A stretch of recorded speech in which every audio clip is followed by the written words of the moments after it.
দর্শক, আপনাদেরকে আজকে দেখানো হবে রাজশাহীর সেই বিখ্যাত বাঘা মসজিদটি এবং পাশে যে পুষ্করিণীটা রয়েছে কয়েকশো বিঘার, এটাও কিন্তু আপনাদের পুরোপুরিভাবে দেখিয়ে দেওয়া হবে। এবং এই বাঘা মসজিদের পাশে যে কবরস্থান বা মাজার শরীফ রয়েছে, এটাও কিন্তু আপনাদের ভালোভাবে ঘুরে ঘুরে দেখানো হবে। ভিডিওটি না টেনে দেখতে থাকুন, তাহলে এই বাঘা মসজিদের পুরোপুরি ইতিহাস আপনারা এই ভিডিওর মাধ্যমে জেনে যাবেন এবং তার সাথে সাথে ভিডিওটিও দেখা হয়ে যাবে। তাহলে চলুন কথা না বাড়িয়ে মূল ভিডিওটা দেখতে থাকি। রাজশাহীর বাঘা মসজিদের ইতিহাস বাংলাদেশের স্থাপত্য ও ঐতিহাসিক ঐতিহ্যের একটি গুরুত্বপূর্ণ নিদর্শন। এটি রাজশাহী জেলার বাঘা উপজেলার বাঘা গ্রামে অবস্থিত। এই মসজিদটি হল মুসলিম শাসনামলের অসাধারণ নির্মাণ শৈলীর উদাহরণ।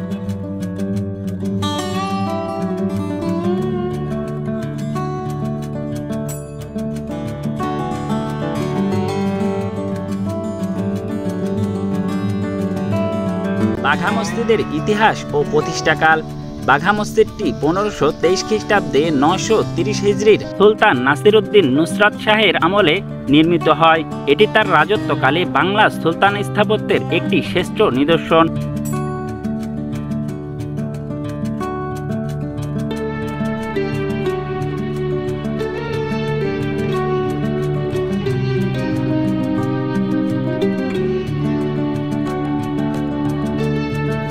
মসজিদটির কারুকার্য ও নিদর্শন। মসজিদটি চুন, সুরকি ও পাথর দিয়ে নির্মিত। এর ছাদে মোট 10টি গম্বুজ রয়েছে। 4 কোণে রয়েছে 4টি বুরুজ বা মিনার। দেয়ালে সুন্দর টেরাকোটা কারুকার্য, মাটির ফলকে খোদাই করা চিত্র দেখা যায়। এগুলোতে ফুল, লতাপাতা, আরবি লিপি ও জ্যামিতিক নকশায় খোদাই করা হয়েছে।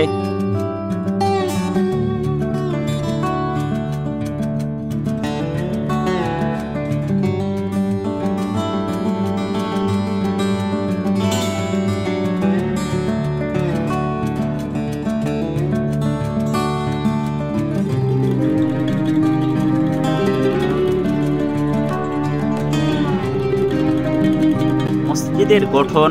মসজিদটি 7.5 মিটার উঁচু ও প্রায় 22.97 মিটার দৈর্ঘ্য ও 12.27 মিটার প্রস্থের। সামনের দিকে 5টি দরজা, ভিতরে রয়েছে 5টি মিহরাব। পাশে একটি দৃষ্টিনন্দন পুকুর রয়েছে, যা সেই সময়কার ধর্মীয় ও দৈনন্দিন কাজের জন্য ব্যবহৃত হতো।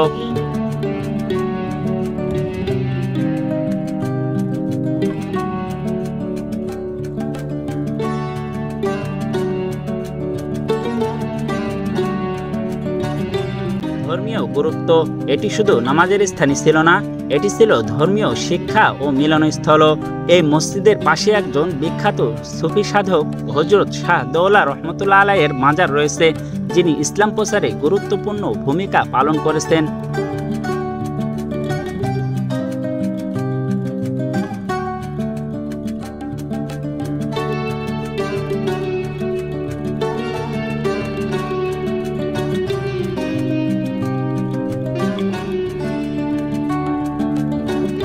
মসজিদটির বর্তমান অবস্থা ও সংরক্ষণ।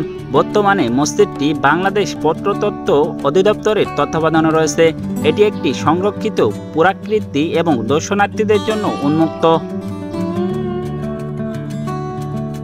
মসজিদের পাশে রয়েছে বিশাল আকৃতির একটা অজুখানা এবং গোসলখানা। আপনারা দেখলে কিন্তু অবাক হয়ে যাবেন যে মসজিদের কারুকাজের সাথে অজুখানার কিছুটা মিল রয়েছে।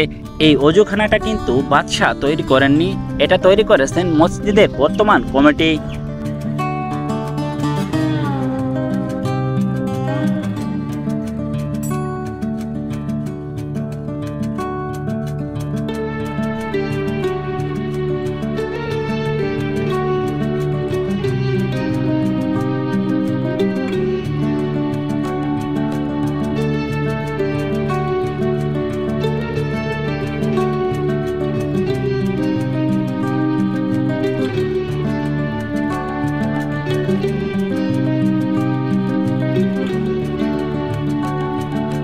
মসজিদের পাশে রয়েছে বিশাল আকৃতির কয়েকশো বিঘা নিয়ে একটি পুকুর।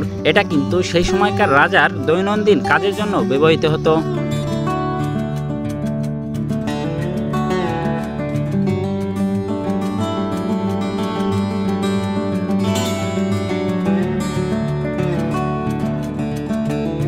দর্শক, আমরা এখন আছি হযরত শাহ আব্দুল হামিদ দানিশমন্দ আফতাব রহমতুল্লাহ আলাইহির মাজারে।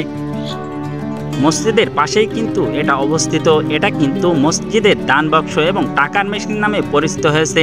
আপনারা কিন্তু পাশেই দেখতে পাচ্ছেন হযরত শাহ আব্দুল হামিদ সহ এখানে কিন্তু অনেকেই শাহিদ আছে। আপনাদের যদি পুরো মাজারটাই ঘুরে দেখায় তাহলে কিন্তু দেখতে পাবেন মাজারের পুরো পাশেই কিন্তু দেয়ালে আবৃত করা রয়েছে এবং তাদের সবার কবরই কিন্তু পাকা করে দেওয়া হয়েছে।